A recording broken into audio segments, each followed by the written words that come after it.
What a match! IL টি-20তে প্রথম super over. দর্শকরা অবিশ্বাস্য এক ম্যাচ উপভোগ করলো ডেজার্ট ভাইপার্স ভার্সেস গল্ফ জায়ান্টের ম্যাচে। হ্যাঁ দর্শক, শেষ 25 বলে 56 রান প্রয়োজন ছিল ডেজার্ট ভাইপার্সের। তখনও উইকেটে শিমরন হেটম্যানের মতো বিধ্বংসী ব্যাটসম্যানরা আছেন সেট ব্যাটসম্যান 50 তুলে নেওয়া ড্যান লরেন্স।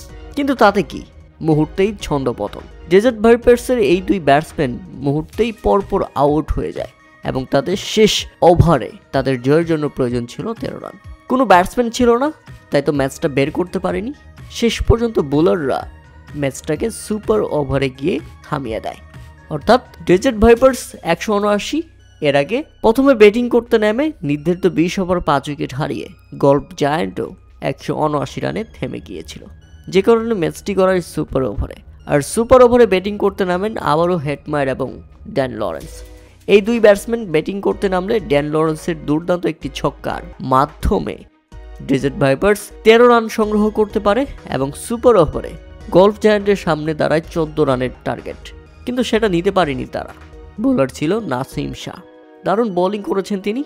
তাতে রীতিমতো ব্যর্থ হয়েছেন মঈন আলী এবং টম মরিস। এই দুই ব্যাটসম্যান রীতিমতো ব্যর্থ, যে কারণে সুপার ওভারে হেরে যায় গল্ফ জায়ান্ট এবং শেষ পর্যন্ত অবিশ্বাস্যভাবে ম্যাচটা জিতে নেয় ডেজার্ট ভাইপার্স।